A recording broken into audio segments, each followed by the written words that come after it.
Pulau Egghead. Namun, saat kapal tersebut baru bergerak sedikit, Gorosei Mars datang ke sana dan mulai melancarkan serangan yang merepotkan. Luffy yang telah mengisi energi dengan memakan makanan di dapur kapal pun segera kembali memasuki mode Gear 5. Bahkan, Bonnie yang juga berada di sana memakai teknik Distorted Future dan berubah menjadi Nika, mirip seperti mode Gear 5 Luffy. Mereka berdua pun telah siap untuk bertarung melawan Gorosei. Luffy dan Bonnie akan melancarkan pukulan kuat secara bersamaan ke arah Mars, sehingga Gorosei yang satu itu langsung terhempas jauh. Bonnie pun senang karena dalam mode Nika, dia memiliki kekuatan yang besar. Tapi meski begitu, tentu kekuatan Nika Bonnie masih jauh di bawah Nika Luffy. Tak lama berselang, Warkuri dan Jupiter tiba di pantai timur. Seperti yang kita tahu, mereka berdua memang telah merasakan ada yang aneh di sana, sehingga mereka bergegas pergi ke tempat itu.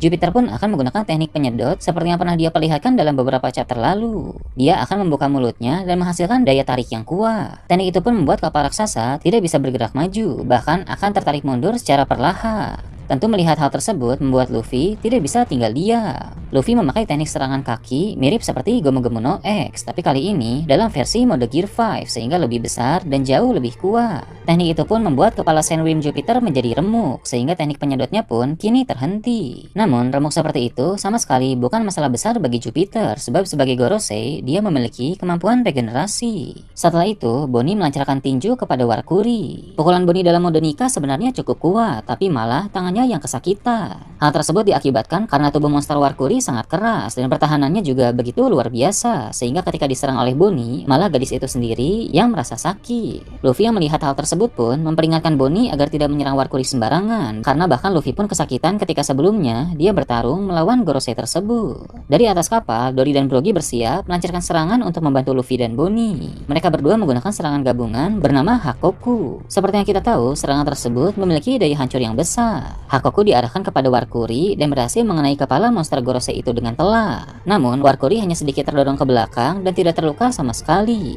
Dory dan Brogy pun terkejut melihat betapa kerasnya kepala dari sang Gorosei itu. Tidak diragukan lagi bahwa Warkuri adalah Gorosei dengan fisik yang terkuat.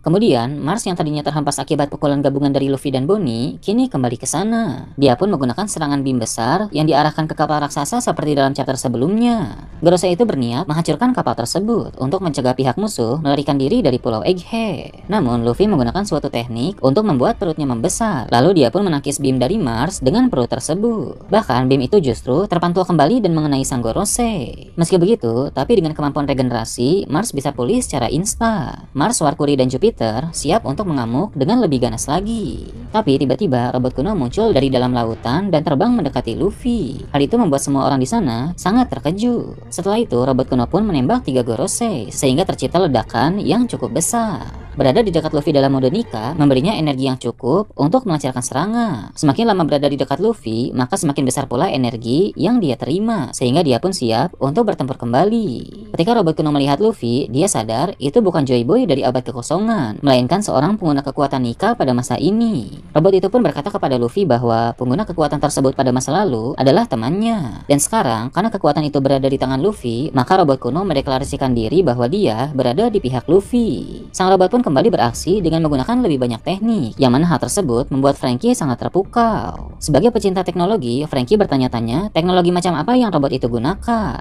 Sementara itu di Labo Pes, Nami dan kawan-kawan siap meluncur dengan Tosan Sunny saat Nusjuro masih ditahan oleh Zoro dan Jinbei. Namun melalui Denden Mushi, Sanji bilang kepada Nami untuk jangan dulu datang, sebab keadaan di pantai sedang kacau sehingga berbahaya bila Nami dan yang lain langsung meluncur sekarang. Hal ini pun membuat Nami bingung karena di Labo Pes keadaan juga sedang berbahaya, mengingat di sana ada Gorosei Nusjuro. Di tengah kebingungan itu, Stussy datang dan bilang dia punya rencana. Perang Stussy di Pulau Egghead masih belum berakhir. Kemudian, pertempuran Zoro dan Jinbei melawan Nusjuro akan disorot. Zoro dan Jinbei mulai luka-luka dalam pertarungan itu. Gorosei tersebut memang hebat, sehingga para musuhnya menjadi kewalahan. Zoro dan Jinbei pun melancarkan serangan kuat secara bergantian. Diawali dengan Zoro yang memakai teknik Ashura, yang mana serangan tersebut sukses mengenai tubuh kuda Nusjuro. Lalu disusul dengan Jinbei yang memakai teknik pukulan baru, yang mana pukulan kencang itu sukses mengenai kepala Nusjuro dengan telak. Serangan mereka berdua memang terlihat luar biasa dan berdampak terhadap tubuh Nusjuro. Namun, sang Gorosei itu beregenerasi untuk memulihkan diri, sehingga Zoro dan Jinbei terkejut saat melihatnya. Jinbei pun berkata, jika sang Gorosei bisa memulihkan diri secepat itu, lantas bagaimana cara untuk mengalahkannya? Setelah itu, cerita beralih ke suatu tempat di lautan. Di sana, ada bajak laut rambut merah yang sedang berlayar entah kemana. Para kru bertanya, apakah Sangs tahu pesan Vegapunk untuk para penyandang di yang terputus itu? Sangs yang sedang memasang ekspresi serius hendak menjawab. Tapi sebelum itu, cerita segera berpindah ke tempat lain, sehingga tidak diketahui apa jawaban dari Shanks. Besar kemungkinan Shanks tahu sesuatu soal hal tersebut. Sebab, walau dia tidak ikut ke Laftel bersama Roger pada masa lalu, tapi bisa jadi Roger sudah banyak menceritakan hal penting kepada Shanks. Selain itu, ketika Shanks sudah dewasa dan menjadi Yonkou, dia pun pasti telah mendapatkan banyak pengetahuan penting. Apalagi, Shanks dekat dengan para raksasa Elbaf, yang mana ada indikasi bahwa dia pun mengenal Saul yang menyimpan banyak literatur dari Ohara. Usai menampilkan Shanks, fokus cerita yang berpindah itu memperlihatkan Im Sama di Mary Joyce. Walau Im Sama selalu muncul berupa siluet sehingga ekspresinya tidak pernah diperlihatkan, tapi pasti sekarang dia sedang lega, sebab siaran dari Vegapunk sudah berhasil dihentikan oleh Gorosei. Pada bagian akhir chapter, ada seseorang yang memasuki ruangan Im Sama. Orang itu adalah Garling Vigarland, sang komandan dari Kesatria Suci. Garling berlutut di hadapan Im Sama dan berkata dia siap menerima perintah. Hal itu menandakan pemerintah dunia akan mulai bergerak melalui Kesatria Suci. Mungkin ini berkaitan dengan perang melawan pasukan revolusi. Nah, itu tadi berbagai hal menarik pada chapter 1119.